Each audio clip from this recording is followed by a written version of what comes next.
Hello friends, this is Yes Sir and I welcome you all to our beautiful channel Yes Sir's Charismatic Chemistry। और जैसे कि आप सब जानते हैं, I am here to help you in order to understand your journey towards understanding of chemistry।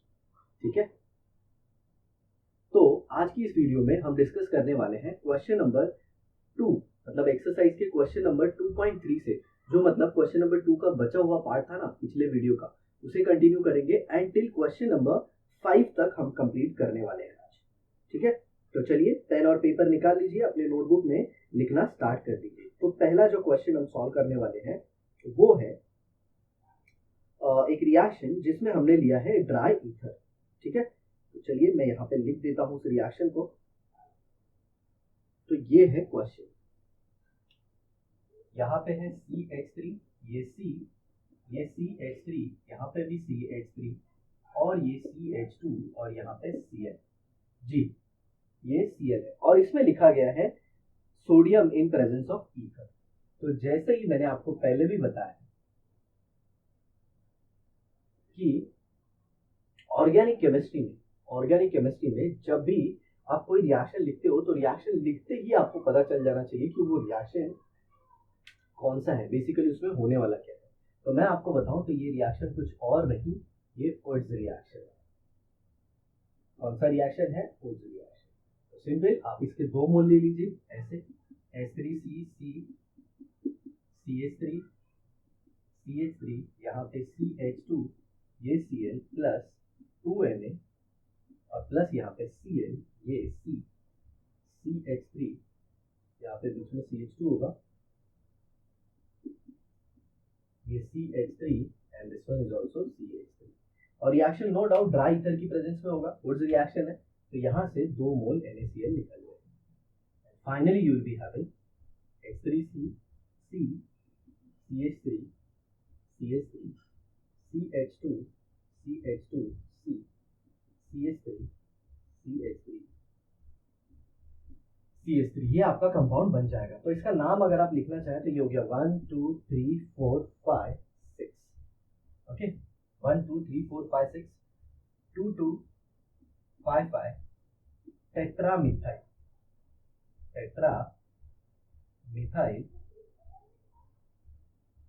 Hexane इसका नाम होता है। ठीक है, 2 2 क्यों? क्योंकि ये सेकंड पोजीशन और ये पांचवी पोजीशन, और टोटल कितने अल्काइल ग्रुप हैं? 4, इसीलिए मैंने यूज किया प्रीफिक्स टेट्रा। टेट्रा मतलब 4, और पैरेंट अल्केन में कितने कार्बन है? इसमें टोटल 6 कार्बन, इसीलिए नाम है हेक्सेन, और सारे सिंगल बॉन्ड इसीलिए। ठीक है, तो ये था हमारा क्वेश्चन। अब इसे मैं मिटा देता हूं और पढ़ता हूं नेक्स्ट क्वेश्चन।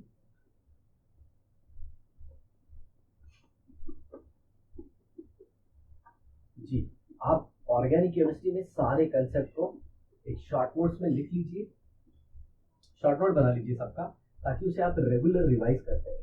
बेसिकली ऑर्गेनिक में होता क्या है, यही प्रॉब्लम होता है, बच्चों का हमेशा कंप्लेन होता है कि सर भूल जाता है। ओके, चलिए देखिए नेक्स्ट क्वेश्चन क्या है। इसमें क्लोरोबेंजीन लिया है और magnesium in presence of dry ether. तो ये हो गया क्लोरोबेंजीन और इसे ट्रीट किया गया है magnesium in presence of dry ether. तो सिंपल ये कौन सी रिएक्शन है? कौन सी रिएक्शन है? जी हाँ, ये रिएक्शन है preparation of Grignard reagent. Preparation of Grignard reagent की ये रिएक्शन। ठीक है, तो यहाँ पे क्या हो जाएगा, ये Mg इधर बीच में आ जाएगा। फाइनली ये बन गया Mg, X के जगह पे है क्लोरीन। ओके, तो इसका नाम क्या हो जाएगा? Phenyl magnesium chloride. Phenyl magnesium chloride. Phenyl नाम क्यों? क्योंकि हम सब जानते हैं यहाँ पे ये बेंजीन के कंपेयर में एक हाइड्रोजन कम है, इसीलिए फिनाइल। मैग्नीशियम से मैग्नीशियम और क्लोरीन का मैंने लिख दिया क्लोराइड। अब देखते हैं नेक्स्ट क्वेश्चन। तो ये था क्वेश्चन नंबर 2 का 5th क्वेश्चन का डी पार्ट। अब इसके बाद 6th क्वेश्चन है। 6th क्वेश्चन में बोला गया है name the reagent use to bring about the following conversion. Okay, ऐसे कौन से रिएजेंट आप यूज करोगे जो कि आपको ये डिजायरेबल प्रोडक्ट दे। तो चलिए देख लेते हैं, मैं सारे क्वेश्चन एक साथ लिख लेता हूं और फिर उसे वन बाय वन डिस्कस करते हैं, ठीक है। तो देखिए क्वेश्चन क्या है। पहला क्वेश्चन है वो ये है, आपको ब्रोमोइथेन C2H5Br को कन्वर्ट करना है इथॉक्सी इथेन, मतलब C2H5O C2H5। तो ये क्या है, ब्रोमो इथेन। इससे क्या बनाना है, इथॉक्सी इथेन, जो कि बेसिकली क्या है, एक ईथर। ये इथॉक्सी पार्ट हो गया और ये इथेन, तो ये ब्रोमीन और ये इथेन, तो ब्रोमो इथेन। ओके, दूसरा क्या दिया है, दूसरा दिया है 1 क्लोरोप्रोपेन टू 1 नाइट्रोप्रोपेन। तो ये देखिए, ये फर्स्ट था, ये सेकंड, 1 क्लोरो, ये देखिए 1 क्लोरो और ये 3 कार्बन, इसके लिए प्रोपेन, इसको कन्वर्ट करना है 1 नाइट्रोप्रोपेन। ओके, इसमें कन्वर्ट करना है आपको। तो इसका नाम क्या है, 1 क्लोरोप्रोपेन, और इसे कन्वर्ट करना है 1 नाइट्रोप्रोपेन। ठीक है, ये दूसरा कन्वर्जन। तीसरा देखिए क्या दिया है, तीसरा है इथाइल ब्रोमाइड को इथाइल आइसोसाइनाइड में कन्वर्ट करना है। तो ये C2H5Br, 2 कार्बन, इसका नाम है इथाइल ब्रोमाइड, और इसे किस में कन्वर्ट करना है, इथाइल आइसोसाइनाइड। इसका नाम क्या है, इथाइल आइसोसाइनाइड। हम सब जानते हैं जब कार्बन बॉन्ड बनाता है तो उसे साइनाइड कहते हैं, लेकिन जब नाइट्रोजन बॉन्ड बनाता है तो उसे आइसोसाइनाइड। चौथा, क्लोरोबेंजीन टू बाइफिनाइल। ये क्लोरोबेंजीन हो गया,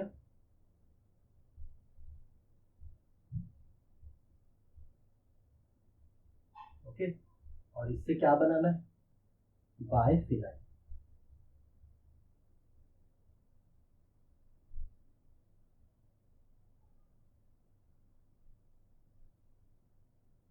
इसे कहते हैं बाइफिनाइल,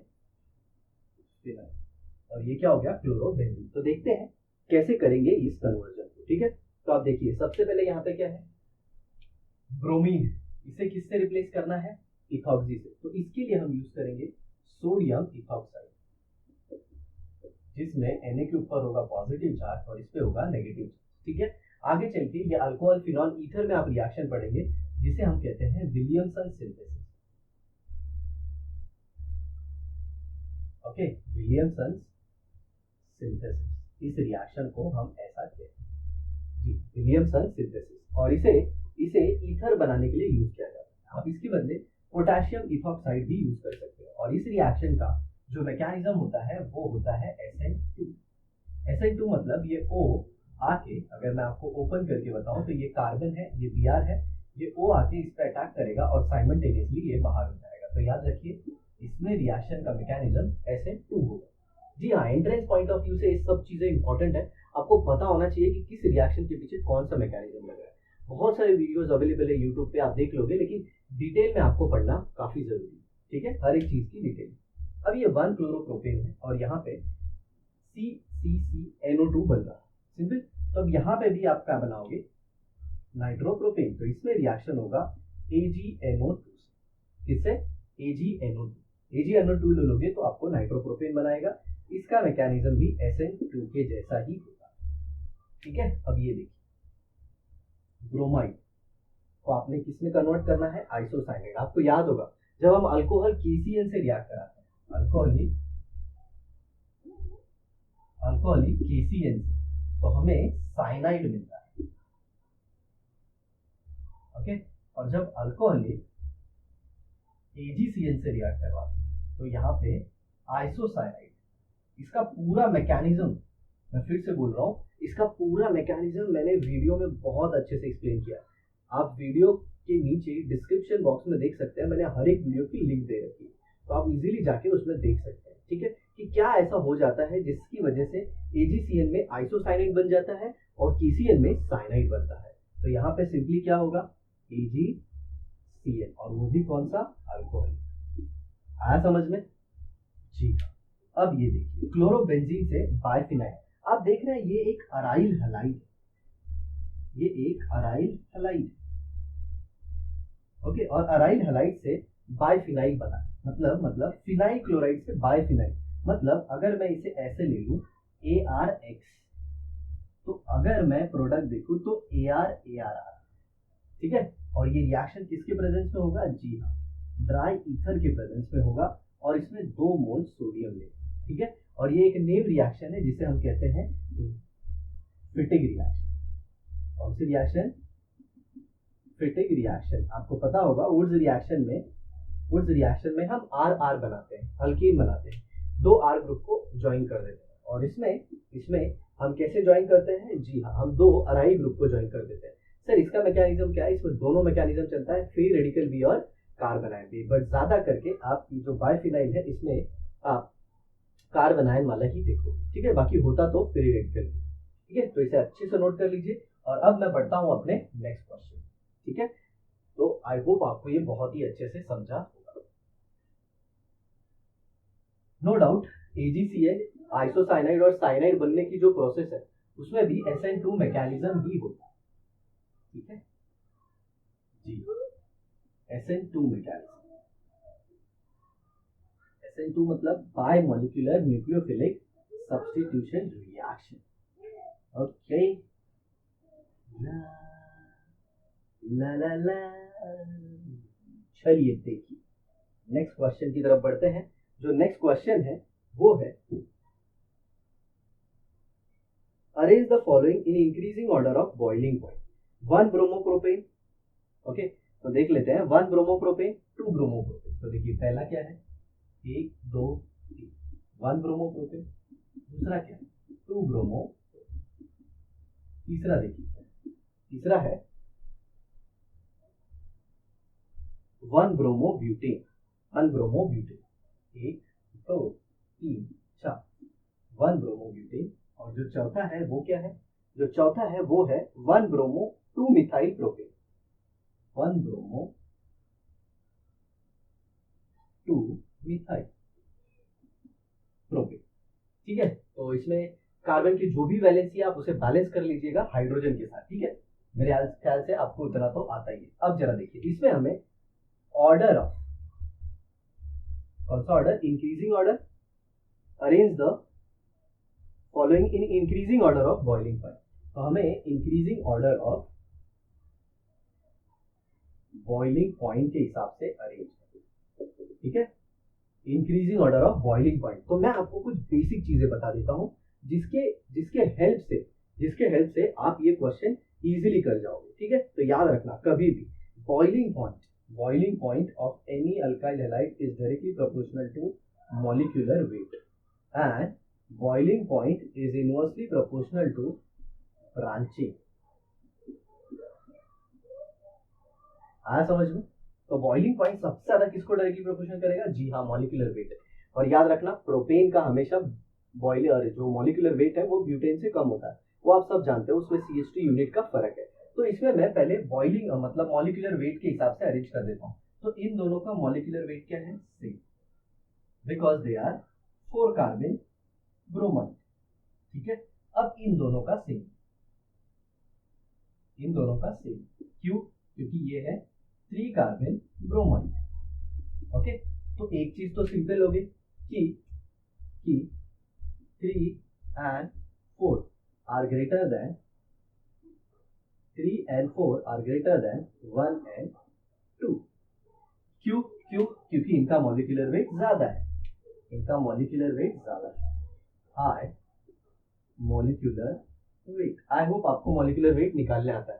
कार्बन का कितना होगा 12 प्लस कार्बन क्या कितने से मल्टीप्लाई करना होगा, 4 कार्बन प्लस, अब ये C4 है तो इसका फॉर्मूला क्या होगा, C4H2N प्लस 2 मतलब C4H9Br, ओके। तो फिर 9 into 1 और plus molecular weight of Br जो भी होगा मेरे ख्याल से ब्रोमीन कितना होगा, क्लोरीन 35.5। तो ब्रोमीन का जो एटॉमिक नंबर होगा दैट इज समवॉट अराउंड 35, तो समवॉट अराउंड 70 के अराउंड तो आएगा। ठीक है, तो अप्रोक्सीमेटली 70 मान लीजिए, अप्रोक्सीमेटली ले रहा हूँ, आप सही चेक कर सकते हैं। तो आप देखेंगे इस तरह से निकालें, कैसे, 12 किसका, कार्बन, और 4 से क्यों मल्टीप्लाई किया, क्योंकि 1 2 3 4 कार्बन, टोटल इसमें हाइड्रोजन कितने होंगे, तो टोटल हाइड्रोजन आएंगे 9, 3 यहाँ पे 3 यहाँ पे 6 हो गए, 2 इसमें और सॉरी 1 इसमें और 2 इसमें, तो टोटल कितना हो गया 9। ओके, और एक Br का भी। ठीक है, इस तरह से मॉलिक्यूलर वेट निकालना है। तो मॉलिक्यूलर वेट के हिसाब से 1 और 2 के कंपेयर में 2 और 3 का मॉलिक्यूलर वेट ज्यादा है, तो उनकी बॉइलिंग पॉइंट भी ज्यादा होगी, क्योंकि boiling point is directly proportional to molecular weight, और इनका मॉलिक्यूलर वेट कम, इनका मॉलिक्यूलर वेट क्या है, कम। तो अब 1 एंड 2 एंड 3 एंड 4 में कैसे डिसाइड करेंगे, तो इसमें देखिए, इसमें ब्रांचिंग ज्यादा है, इसमें ब्रांचिंग ज्यादा है, सॉरी इसमें ब्रांचिंग ज्यादा है, इसमें ब्रांचिंग नहीं है, ये लीनियर मॉलिक्यूल है, ये क्या है, लीनियर। और याद रखना, लीनियर में पैकिंग अच्छी होती है, मतलब जब आप लीनियर सॉलिड देखो, लीनियर सॉलिड मतलब जो लीनियर अल्काइल हैलाइड है, तो उसकी पैकिंग अच्छी होगी, ऐसे अच्छे वाली पैकिंग होगी, मतलब उसका लैटिस अच्छा होगा, और अच्छी पैकिंग होगी तो उसका बॉइलिंग पॉइंट भी आया समझ में। तो नो डाउट 3 एंड 4 में 3 का ज्यादा होगा 4 से, और यहाँ पे देखिए तो ये लीनियर है और इसकी क्या है, ब्रांचिंग, तो 1 और 2 में किसका ज्यादा है, 1 का, तो यहाँ पे 1 ये है, तो सबसे कम सेकेंड, फिर फर्स्ट, और फिर फोर्थ, और सबसे ज्यादा थर्ड का। तो ये आपका ऑर्डर है किसका, बॉइलिंग पॉइंट का। आई होप आपको समझ में आ गया होगा, जो की पॉइंट था वो ये जो मैंने आपको एक्सप्लेन कर दिया। ठीक है, जिसकी बॉइलिंग पॉइंट ज्यादा मतलब उसका मॉलिक्यूलर वेट भी ज्यादा होगा, और अगर मॉलिक्यूलर वेट सेम है तो जिसमें ब्रांचिंग ज्यादा है उसका बॉइलिंग पॉइंट कम, समझे। तो ये था बॉइलिंग पॉइंट से रिलेटेड।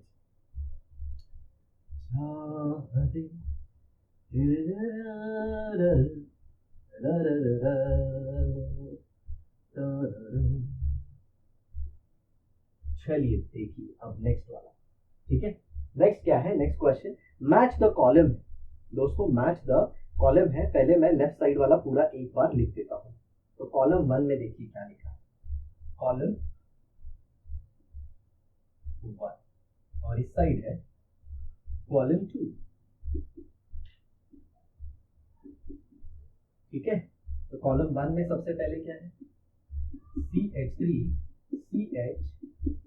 CH3 और यहाँ पे एक हेलोजन है X, वो कोई भी हो सकता है। सेकेंड यहाँ पे क्या है, CH2 डबल बॉन्ड CH, जी हाँ ये ABCD के फॉर्म में दिया है, आप इसे ABCD ही लिखिए, CH2CH और ये CH2X और ये CH2 डबल बॉन्ड CH।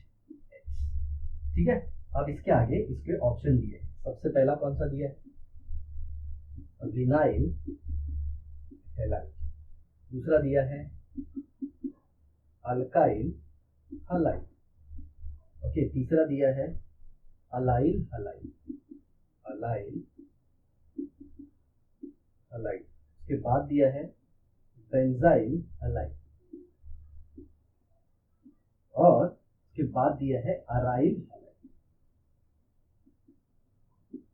ऐसे क्वेश्चन दिए, तो अब हमें मैच द कॉलम करना है, तो इसे मैं रख देता हूँ यहाँ पे मोबाइल को, और फिर बढ़ते हैं सॉल्यूशन की तरफ। तो देखिए ये एक सिंपल सा कार्बन है जो कि 2 और कार्बन को, तो ये सेकेंडरी अल्काइल हलाइड है, पहला सेकेंडरी अल्काइल हलाइड। तो आप इसे किससे मैच करेंगे, ये देखिए ये इसका मैच हो गया।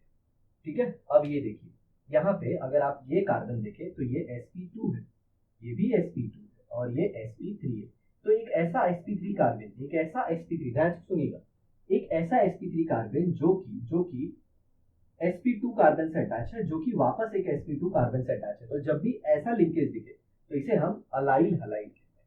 क्या कहते हैं, अलाइल हलाइड। और जब हेलोजन एक sp2 हाइब्रिडाइज कार्बन को अटैच हो, और जो कि एक दूसरे sp2 हाइब्रिडाइज कार्बन को अटैच हो।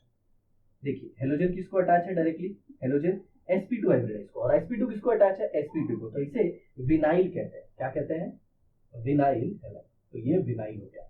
अब क्वेश्चन आता है बेंजाइल क्या होगा। तो ये देखिए, ये मैंने पहली वीडियो में, वीडियो के फर्स्ट पार्ट में ही ऐसे किया था, मतलब ये आ गया मिथाइल ग्रुप बेंजीन रिंग में। तो जब इसकी एक वैलेंसी फ्री होगी, जब इसकी एक वैलेंसी फ्री होगी, तब आप इसे कहोगे बेंजाइल। क्या कहोगे, बेंजाइल। जैसे ये लीजिए बेंजाइल हैलाइड, इसे क्या कहोगे, बेंजाइल हैलाइड। या फिर आप ऐसे भी लिख सकते हैं, ये बेंजीन रिंग आया, एक और एग्जांपल दे देता हूं आपको, CH2OH आ गया, तो इसे क्या कहेंगे, बेंजाइल अल्कोहल। क्या कहेंगे, बेंजाइल अल्कोहल। और अगर दो वैलेंसी फ्री हो, दो वैलेंसी CH है और दो वैलेंसी यहाँ पे फ्री हो गई, तो इसे आप कहोगे बेंजल। क्या कहोगे, बेंजल। इसका एक एग्जांपल भी मैं आपको दे देता हूँ, ये दो वैलेंसी को छोड़ के यहाँ पे O लगा देता हूँ, ठीक है। तो इसे कहेंगे बेंजल डिहाइड। क्या कहेंगे, बेंजल डिहाइड। और अगर कार्बन की तीनों वैलेंसी अगर फ्री हो जाए, तो इसे बेंजो कहते हैं। क्या कहते हैं, बेंजो। तो ये देखिए एग्जांपल, जब कार्बन की एक वैलेंसी फ्री हो तो उसे बेंजाइल कहते हैं, जब दो फ्री हो तो उसे बेंजल कहते हैं, ठीक है, बेंजाइल, बेंजल। और जब तीन फ्री हो तो उसे बेंजो कहते हैं। तो ये हो गया बेंजो नाइट्राइड, ठीक है। इस तरह से हो गया आपका ये बेंजाइल हैलाइड। और अराइल हैलाइड क्या होता है, अराइल हैलाइड मतलब ये बेंजीन रिंग, इसमें से एक हाइड्रोजन को आप रिप्लेस कर दीजिए, एक हाइड्रोजन को रिप्लेस कर दीजिए, उसके जगह पे हेलोजन लगा दीजिए, तो अराइल हैलाइड हो जाएगा, ठीक है। तो याद रखिएगा, इसमें बहुत इंपॉर्टेंट जो था वो ये था कि जब बेंजीन रिंग के ऊपर कोई एक कार्बन अटैच है, बेसिकली मिथाइल ग्रुप, और उसकी एक वैलेंसी फ्री है, तो उसे हम क्या कहते हैं, बेंजाइल। मतलब बाकी के, अब सबको पता है कि कार्बन है, तो एक तो वो किससे अटैच है, बेंजीन रिंग से, बची उसकी तीन वैलेंसी, उसमें से अगर दो हाइड्रोजन है और एक कोई फ्री है, कोई दूसरा ग्रुप है, तो उसे बेंजाइल कहेंगे। अब कार्बन बेंजीन रिंग से अटैच है और उसकी उसकी सिर्फ सिर्फ एक ही हाइड्रोजन से अटैचमेंट, और बाकी की दो वैलेंसी फ्री है, तो उसे क्या कहेंगे, बेंजन। क्या कहेंगे, बेंजन। और एक ऐसा कार्बन जो जो बेंजीन रिंग को अटैच है और उसकी तीनों वैलेंसी फ्री है, तो उसे क्या कहेंगे, बेंजो। तो आ गया बेंजाइल, बेंजल एंड बेंजो, ठीक है। चलिए अब आगे बढ़ते। अब जो नेक्स्ट क्वेश्चन है वो हमारा क्वेश्चन नंबर 3 है। इसमें बोला गया है haloarenes are less reactive than haloalkanes. तो क्वेश्चन को जरा हम डिटेल में आपको समझाने की कोशिश करते हैं। तो देखिए, आप पढ़ लीजिए पहले कि हेलो अल्केन हेलो अरीन्स जो है वो कम रिएक्टिव होते हैं हेलो अल्केन से, ऐसा क्यों, ठीक है। तो देखिए, मैं इसका सिंपल सा एक्सप्लेनेशन आपको दे देता हूं। अब यहाँ पे देखिए, जब आप हेलो अरीन्स की बात करते हैं, ये देखिए हेलो अरीन्स, ओके, तो यहाँ पे होता है ये हेलोजन और ऐसे, और यहाँ पे हेलोजन पे होती है लोन पे। तो अगर आपने मेरी SN-AE की वीडियो देखी, SN-AE की वीडियो, तो उसमें मैंने बताया है कि इसमें कार्बन और हेलोजन के बीच में पार्शियल डबल बॉन्ड कैरेक्टर आता है। क्या आता है, पार्शियल डबल बॉन्ड कैरेक्टर। और आप सोचिए जरा, कार्बन और हेलोजन के बॉन्ड में अगर डबल बॉन्ड कैरेक्टर आ जाए, तो ये बॉन्ड क्या हो जाएगा, स्ट्रॉन्ग। समझ में आया, ये बॉन्ड क्या हो जाएगा, स्ट्रॉन्ग, जिससे जिससे जिससे ये बॉन्ड के टूटने के चांसेस कम हो जाए, जो टूटने के चांसेस वो लेस हो जाएंगे, और लेस हो जाएंगे तो नो डाउट रिएक्टिविटी भी क्या हो जाएगी, कम। उसी की जगह पे अगर आप नॉर्मल ये कौन सा कार्बन था, जी हाँ, ये अराइल कार्बन, ओके। अब मैं अल्काइल कार्बन ले, अल्काइल कार्बन मतलब जो सिंपल, जो एरोमेटिक रिंग का पार्ट नहीं है, या फिर जो कॉन्जुगेटेड सिस्टम का पार्ट नहीं है, तो यहाँ पे CX, तो ये होता है सिंगल बॉन्ड। या फिर इन शॉर्ट बोलूं तो अराइल हैलाइड के कंपेयर में अल्काइल हैलाइड का बॉन्ड बड़ा होता है। और आप ये एक डायलॉग सीख लो आज मुझसे, bigger the bond weaker the bond. क्या, bigger the bond weaker the bond. जितना बॉन्ड बड़ा होगा उतना वो क्या होगा, वीक, और जितना बॉन्ड छोटा होगा उतना क्या होगा, स्ट्रॉन्ग। तो किसका बॉन्ड स्ट्रॉन्ग है, जी विनाइल सॉरी अराइल हलाइड का, और किसका बॉन्ड वीक है, अल्काइल हलाइड का वीक। तो यही कारण है कि alkyl halides are more reactive compare to aryl halides. Aryl halide जो होते हैं वो कम रिएक्टिव होते हैं। तो चलिए इसे नोट कर लीजिए फटाफट, ठीक है। ओके, तो अब मैं इसे मिटा दूंगा।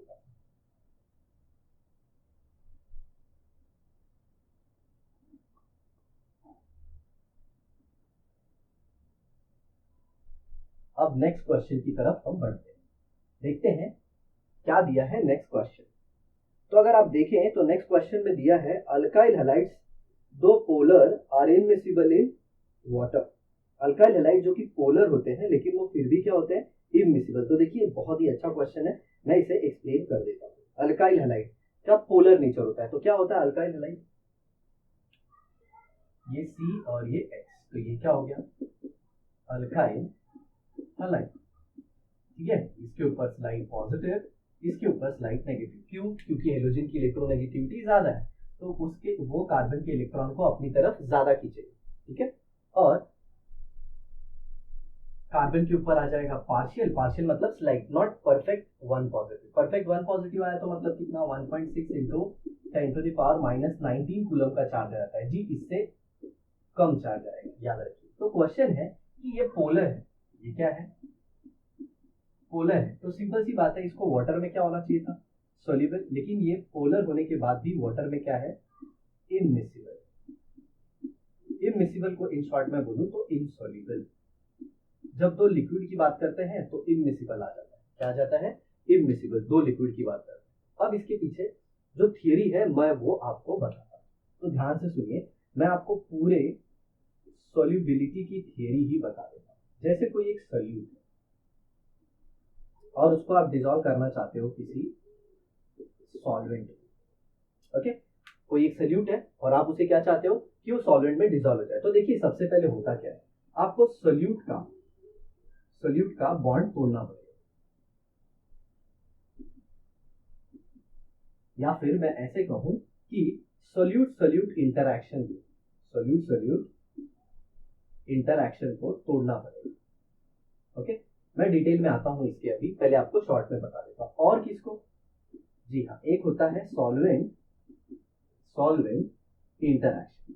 सॉल्वेंट इंटरैक्शन मतलब क्या, जी हाँ, सॉल्वेंट और सॉल्वेंट के बीच में जो अट्रैक्टिव फोर्स है उसको कम करने के लिए, क्यों, जब सॉल्वेंट मॉलिक्यूल के बीच का अट्रैक्टिव फोर्स कम होगा तभी तो वो सोल्यूट से इंटरैक्ट कर पाएगा।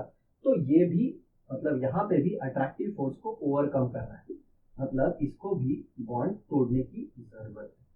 तो ये पहला इंटरैक्शन हो गया, ये दूसरा हो गया, और एक तीसरा आता है, तीसरा है सोल्यूट सॉल्वेंट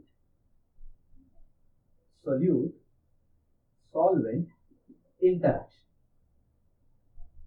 ओके, इसे क्या कहते हैं, सोल्यूट सॉल्वेंट इंटरैक्शन। तो सोल्यूट सॉल्वेंट इंटरैक्शन मतलब क्या, जी हाँ, इसमें सोल्यूट और सॉल्वेंट के बीच में बॉन्ड बनेगा, तो इसे कहेंगे बॉन्ड फॉर्मेशन। तो चलिए मैं आपको कुछ इंपॉर्टेंट बातें बताता हूं, ठीक है। तो इधर देखिए, तो सबसे पहले आता है हमारा सोल्यूट इंटरैक्शन। क्या आता है, सोल्यूट इंटरैक्शन। तो सोल्यूट जो है यहाँ पे हमारा वो अल्काइल हैलाइड है, अल्काइल हैलाइड के बीच का जो फोर्स है उसको तोड़ना है। तो आप एक बात ये मान के चलिए कि जब भी बॉन्ड को तोड़ना होता है एनर्जी एब्जॉर्ब होती है, तो बॉन्ड को तोड़ना है मेरे भाई, तो ये क्या होगा, एब्जॉर्प्शन ऑफ एनर्जी, और एनर्जी कौन से फॉर्म में, हीट के फॉर्म में। तो ये प्रोसेस कौन सा है, एंडोथर्मिक, हीट को आने दो, ठीक है। अब आपको सॉल्वेंट कौन है, वाटर एक वाटर मॉलिक्यूल दूसरा वाटर मॉलिक्यूल उनके बीच का भी बॉन्ड तोड़ना है, तो ये भी प्रोसेस कौन सा है, एंडोथर्मिक। और ये जो प्रोसेस है ये है एक्सोथर्मिक, क्योंकि इसमें बॉन्ड बनता है। और याद रखना जब भी बॉन्ड बनता है एनर्जी रिलीज होती है। अपने मुंबई में तो आप मरीन लाइन गए रहोगे, देखते हो वहां पे कितना बॉन्ड बनता है, बहुत सारे बॉन्ड बनते हैं, और वहां का जो माहौल है वो काफी गर्म होता है। क्यों गर्म होता है, एनर्जी जो इतनी निकल रही है। चलिए टाइम पास की बातें असाइड करते हैं। सोल्यूट इंटरैक्शन मतलब सोल्यूट पार्टिकल को दूर करना चाहिए, मतलब सोल्यूट के बीच में जो फोर्स है उसे तोड़ना होगा। वैसे ही सॉल्वेंट सॉल्वेंट मॉलिक्यूल के बीच में जो फोर्स होगा उसे भी तोड़ना होगा, ताकि सॉल्वेंट और सोल्यूट के बीच में इंटरेक्शन हो पाए। लेकिन जब उसमें इंटरेक्शन होगा तो उसमें अट्रैक्टिव फोर्स आएंगे, मतलब बॉन्ड बनेगा, तो एनर्जी रिलीज होगी। और मैं अगर अंदर की बात बताऊं तो ये तीसरा वाला स्टेप बहुत इंपॉर्टेंट होता है, क्योंकि इसमें से जो एनर्जी निकलती है, वही इसे प्रोवाइड होती है। ओके, तो जरा और डिटेल में जाते हैं और देखते हैं सोल्यूट सोल्यूट इंटरेक्शन। तो अल्काइल हैलाइड क्या है, ये है Rx और इसके बीच में फोर्स होगा, तो ये अल्काइल हैलाइड और यहाँ पे एक दूसरा अल्काइल हैलाइड, मान लीजिए Rx। R represents alkyl group, X represents halogen. तो हम सब जानते हैं हेलोजन जो है वो कार्बन का इलेक्ट्रॉन खींच ले, तो इसमें डेल्टा नेगेटिव और कार्बन पे डेल्टा पॉजिटिव, तो यहाँ पे डेल्टा पॉजिटिव, यहाँ पे डेल्टा नेगेटिव। तो इन दोनों के बीच में कौन सा इंटरेक्शन है, जी हाँ, dipole dipole interaction, dipole dipole interaction. ठीक है, और इसी फोर्स को आपको तोड़ना है, मतलब डाइपोल डाइपोल इंटरेक्शन को तोड़ना है। ये तो था पहला वाला सोल्यूट सोल्यूट इंटरेक्शन। अब बात करते हैं मेरे भाई सॉल्वेंट की। तो सॉल्वेंट क्या है अपना, HOH और ये OHH, तो ये क्या है, हाइड्रोजन बॉन्डिंग। इस हाइड्रोजन बॉन्डिंग को भी हमें तोड़ना है, आ रहा है समझ में, जी हाँ। तो ये था सॉल्वेंट सॉल्वेंट इंटरेक्शन। ठीक है, अब जरा देखिए तीसरा इंटरेक्शन मतलब क्या, इनके बीच में जो इंटरेक्शन है, इनके बीच में जो अट्रैक्टिव फोर्स है उसे ओवरकम करना। सोल्यूट सोल्यूट के बीच में जो इंटरेक्टिव फोर्स है मेरे भाई, उसको कम करना है, आ रहा है समझ में। चलो नेक्स्ट देखो, अब तीसरा क्या होगा, जब ये दोनों टूट जाएंगे तो Rx का इंटरेक्शन होगा किसके साथ, OH और H के साथ। नो डाउट कुछ लोग बोलते हैं कि R और X और इधर हाइड्रोजन और ये O और ये H, तो इधर हाइड्रोजन बॉन्डिंग बनेगी। बिल्कुल गलत, ये कंसेप्ट एकदम गलत है। हाइड्रोजन बॉन्डिंग यहाँ पे नहीं बनता, halogen is not capable of making hydrogen bonding मेरे भाई, याद रखो, गलत कंसेप्ट है ये। हाइड्रोजन हेलोजन के साथ कभी हाइड्रोजन बॉन्डिंग नहीं बना सकता, ठीक है। वो कुछ एक्सेप्शनल केसेस होते हैं, ऑर्गेनिक पे देखते हैं क्लोरोफॉर्म का, समझ में आया, वो अलग चीज है, उधर नहीं देखेंगे, इधर देखो। तो ये अल्काइल हैलाइड और यहाँ पे पानी के साथ हाइड्रोजन बॉन्ड नहीं होगा, तो ये देखिए, ये पोलर और ये भी पोलर, तो दो पोलर के बीच में मेरे भाई अभी मैंने फोर्स बताया ना, कौन सा फोर्स होगा, डाइपोल डाइपोल। कौन सा, डाइपोल डाइपोल।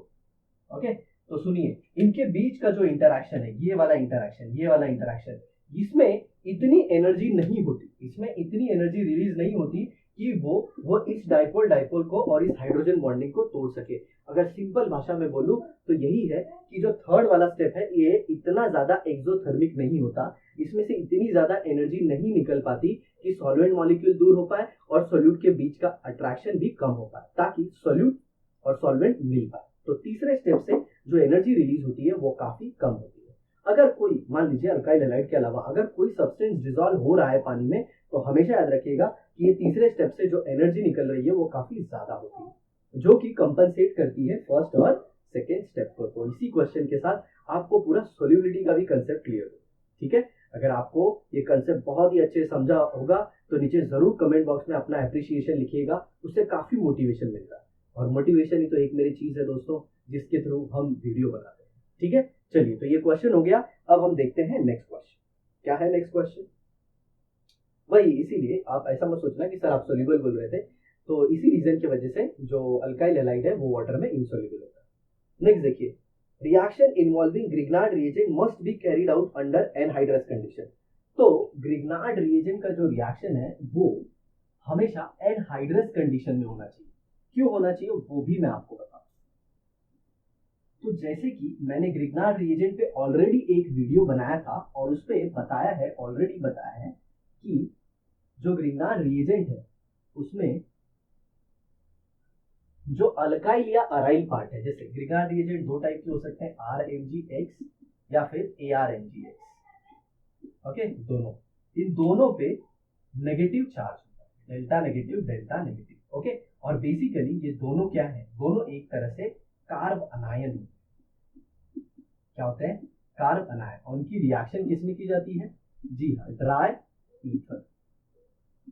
अब अगर आपने थोड़ा सा भी मॉइस्चर रखा, जैसे HOH H। तो ये देखिए ये हाइड्रोजन जो है, ये एसिडिक होता है, डेल्टा पॉजिटिव और डेल्टा नेगेटिव। क्यों? जब जानता है मेरे भाई कि ऑक्सीजन की इलेक्ट्रोनेगेटिविटी ज्यादा है तो वो हाइड्रोजन के इलेक्ट्रॉन को अपनी तरफ खींच लेगा, जिससे हाइड्रोजन पे आएगा डेल्टा प्लस और ऑक्सीजन पे आएगा डेल्टा नेगेटिव। मतलब ये जो H प्लस है ये एसिडिक है और इसे कौन ले लेगा? ये कार्बन आयन, मतलब C माइनस जो इसमें का है वो H से अटैच हो जाएगा, ठीक है। और यहाँ पे ये वाला बॉन्ड बन जाएगा, कौन सा? CH। इसीलिए मॉइस्चर कभी भी नहीं होना चाहिए ग्रिग्नार्ड की रिएक्शन में, क्योंकि जो कार्बन होता है उस पर नेगेटिव चार्ज होता है, वो कार्बन आयन होता है और वो एसिडिक हाइड्रोजन के लिए काफी सेंसिटिव होता है। मतलब जहां से भी उसको एसिडिक हाइड्रोजन मिलेगा ना वो ले लेगा। आ समझ में? जी हाँ। अब लास्ट क्वेश्चन देखते हैं, that is alkyl halides are generally not prepared by free radical halogenation of alkane. अब देखिए ये भी एक क्वेश्चन है, अच्छा क्वेश्चन है। इसमें ये बोला गया है कि जो अल्काइल हैलाइड है वो अल्काइल हैलाइड। ओके, एक और चीज बताना भूल गया, मैं आपको बता देता हूँ। ये ड्राई ईथर जो है, जैसे CH3OCH3, इसको बोलते हैं डाइमिथाइल ईथर। ओके, आप डाइथाइल ईथर भी ले सकते हो। तो देखिए ये हाइड्रोजन जो है ये कार्बन से अटैच है और ये कार्बन ऑक्सीजन से अटैच है। तो अगर मैं सिंपल बात बताऊं तो आपको, ये हाइड्रोजन इतना ज्यादा एसिडिक नहीं होता, ये इतना ज्यादा एसिडिक नहीं होता कि कार्बन जो है ना, जो कार्बन आयन जो ग्रिग्नार्ड रिएजेंट का, वो इस हाइड्रोजन को लेता है। क्यों? क्योंकि कार्बन की इलेक्ट्रोनेगेटिविटी इतनी ज्यादा नहीं है कि वो इस हाइड्रोजन को एसिडिक बना पाए। आया समझ में? तो हाइड्रोजन जब 4 को अटैच होता है, मतलब फ्लोरीन ऑक्सीजन नाइट्रोजन, तभी वो क्या होता है? एसिडिक। और कुछ एक आध दो एक्सेप्शनल केसेस, ठीक है।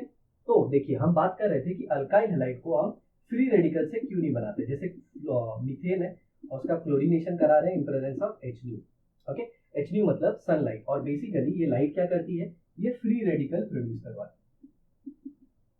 तो होता क्या है, फ्री रेडिकल में आपको ये प्रोडक्ट मिलेगा CH3Cl, फिर ये आपको वापस क्लोरीन इससे रिएक्ट होगा और क्या दे देगा आपको? CH2Cl2, फिर आपको क्या मिलेगा? CHCl3, और फिर क्या हो जाएगा? CCl4 मिल जाएगा।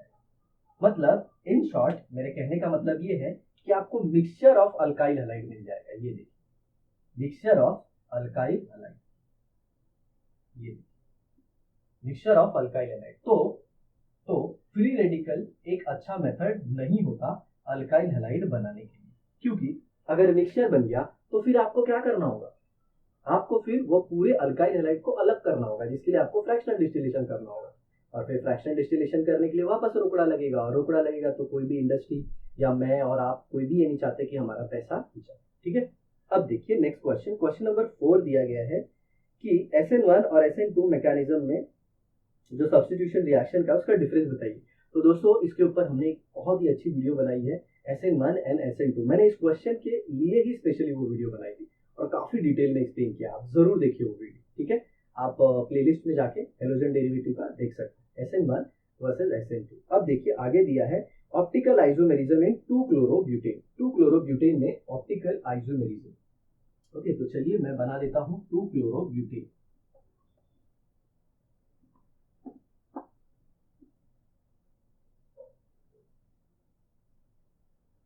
तो देखिए यहाँ पे 2-क्लोरोब्यूटेन, 1 2 3 4, और यहाँ पे ये 2-क्लोरो, ये ब्यूटेन। तो अगर आप देखें तो यहाँ पे है हाइड्रोजन, ये है CH3, ये है CH2 और ये है CH3। ये ग्रुप कौन सा हो गया? इथाइल। ये ग्रुप कौन सा हो गया? मिथाइल। ये ग्रुप कौन सा हो गया? हाइड्रोजन। ओके, और अगर इसको देखें तो ये क्या है? जी हाँ, हैलाइड। क्या है ये? हैलाइड। तो अगर आप देखें इस कार्बन को तो ये sp3 है और इसकी चारों valency, 4 valency are satisfied bye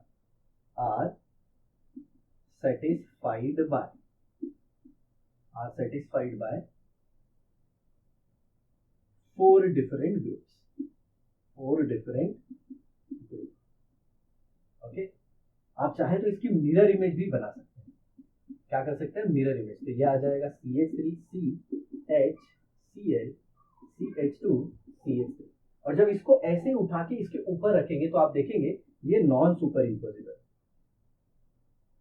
non super imposable, okay, non super imposable mirror image है इसकी। मतलब ये sp3 है, चारों वैलेंसी अलग अलग ग्रुप से सेटिस्फाई हो रही है और ऊपर से इसकी मिरर इमेज भी नॉन सुपर इम्पोजिबल है। मतलब सिंपल, ये एक कायरल मॉलिक्यूल, क्या है ये? Chiral molecule. मतलब ये ऑप्टिकल एक्टिविटी दिखाएगा। क्या दिखाएगा? Optical activity. एक्चुअल में ऑप्टिकल एक्टिविटी के लिए जो एक क्राइटेरिया होता है वो एक क्राइटेरिया होता है कि the molecule should be chiral, but chirality is not the essential criteria. उसके अलावा और भी कुछ फैक्टर होते हैं कि जैसे कि उसके अंदर कोई भी एलिमेंट ऑफ सिमेट्री नहीं होनी चाहिए। क्या नहीं होनी चाहिए? Element of symmetry, element of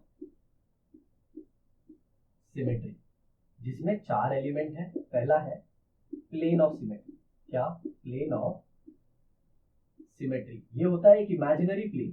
ये क्या होता है? एक इमेजिनरी प्लेन जो मॉलिक्यूल को 2 हिस्से में डिवाइड कर देता है और ऐसे डिवाइड करता है कि जो दूसरा पार्ट है वो पहले पार्ट का एग्जैक्ट मिरर इमेज है। जी हाँ, अगर आपने मेरी एक्सरसाइज की पहली पार्ट वाली वीडियो देखी है तो उसमें ऐसा बताया गया, ठीक है।